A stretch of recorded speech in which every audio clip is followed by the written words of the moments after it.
If it wasn't for Mary having that relationship, we wouldn't have been able to establish that and turn that from a constant complaint location to a positive. Hey Raleigh, curious about how things really work in your capital city? We've got answers straight from the experts who make it happen. Welcome to Your City Answered.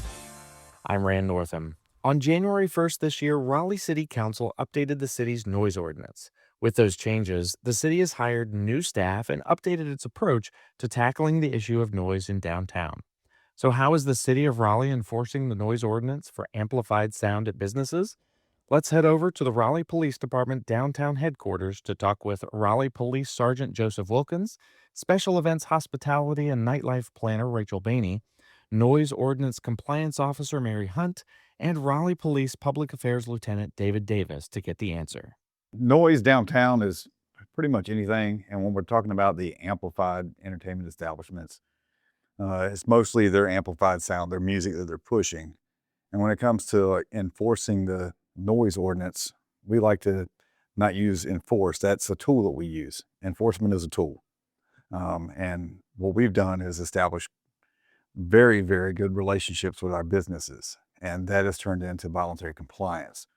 So every week we don't go out to find noise violations. We don't go out to enforce the noise ordinance. We go out to maintain that relationship and to ensure that they stay in the compliance. Voluntary compliance is a great tool that we've used. We've got great relationships with all of our business partners all over Glenwood.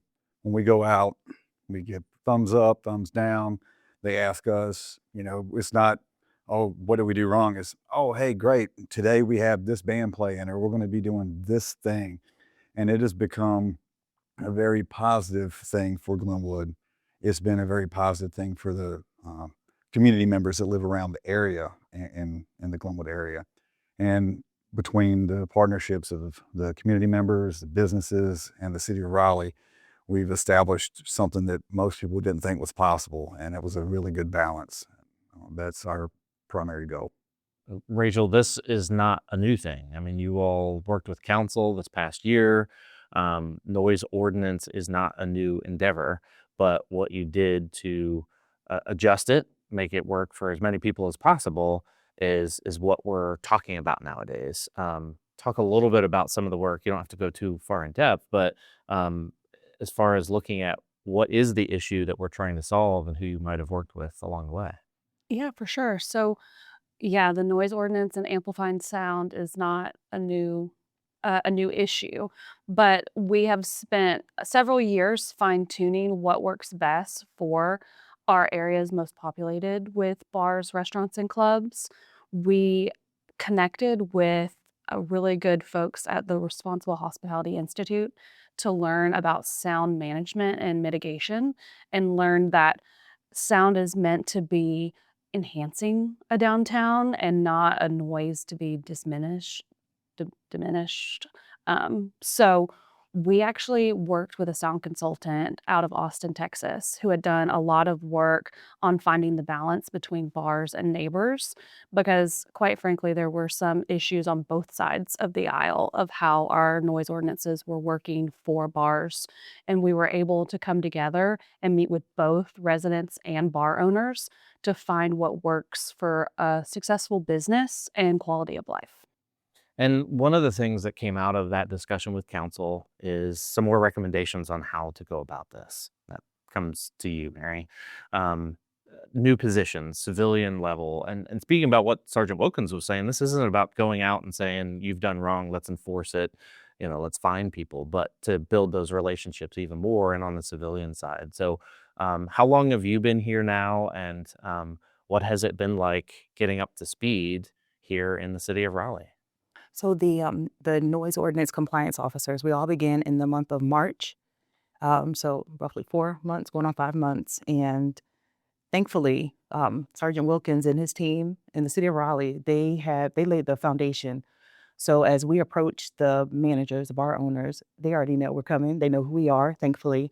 And that's helped contribute to establishing those relationships to where we can give our city cell member and they'll text us, they'll call us if they have questions, if they want us to come in and complete a compliance check prior to one of their events.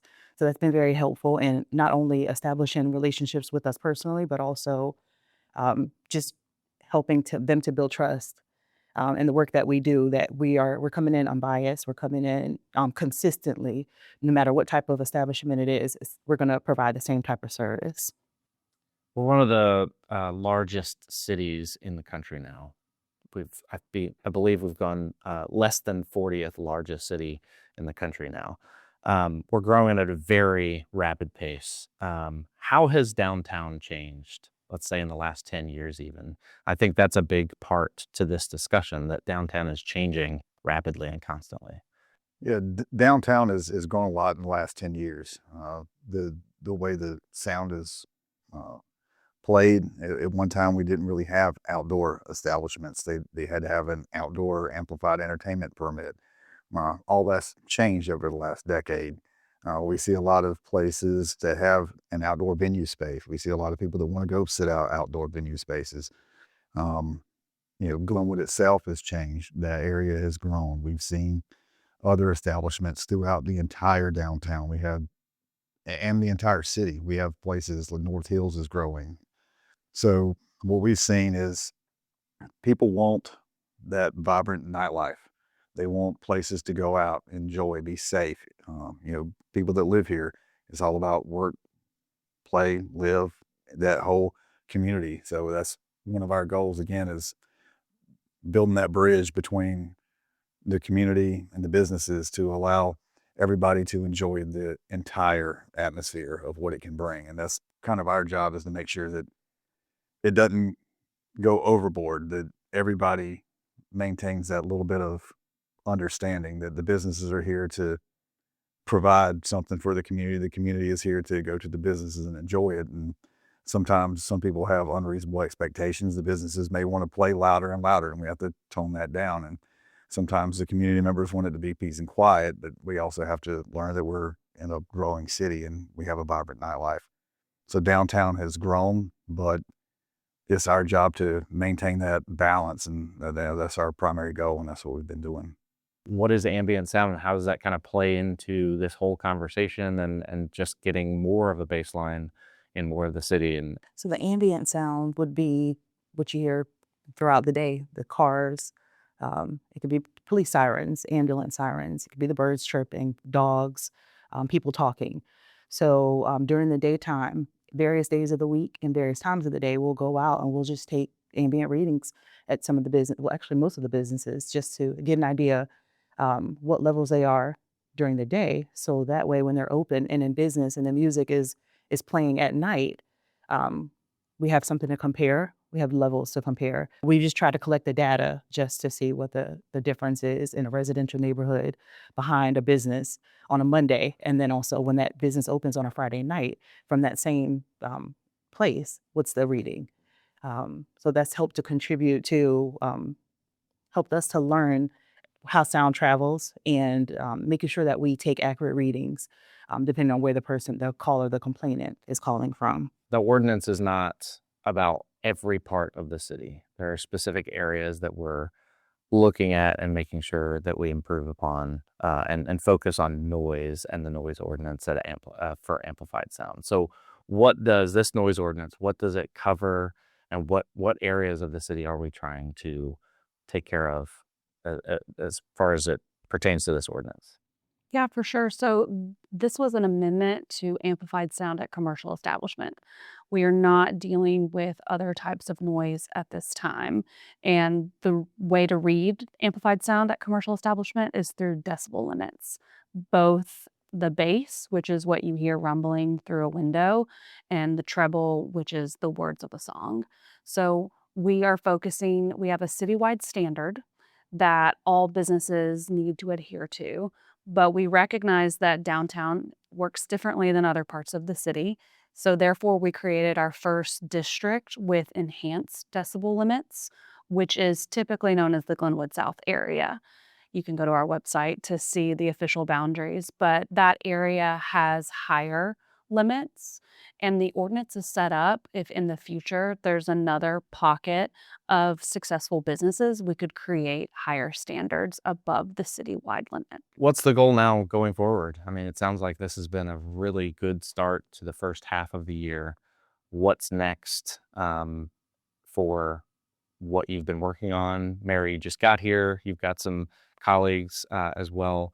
What's next for as far as noise downtown? So my colleagues, Kevin Thompson, Morgan Forbes, and Colby Lehman, as well as myself, our goal is to continue to educate and also push for voluntary compliance. That's probably why we've been so successful thus far. The businesses, they knew it was coming, but now they see us out there. They see us completing compliance checks. They see us during the time that the business is open. We're out there. If we get a call, we go out there. They see us reading. They'll come out. A lot of times they'll actually meet us. So it's just to continue to educate, continue to push for voluntary compliance for us. I think the overall term that was used by everybody was balance. I know that's something that's really important to not only the businesses but also the community as well, and the city leadership, just making sure that we have a balance for people that come in, want to enjoy the nightlife, but also people that live in these areas where we're going to have more noise than in other parts of the city.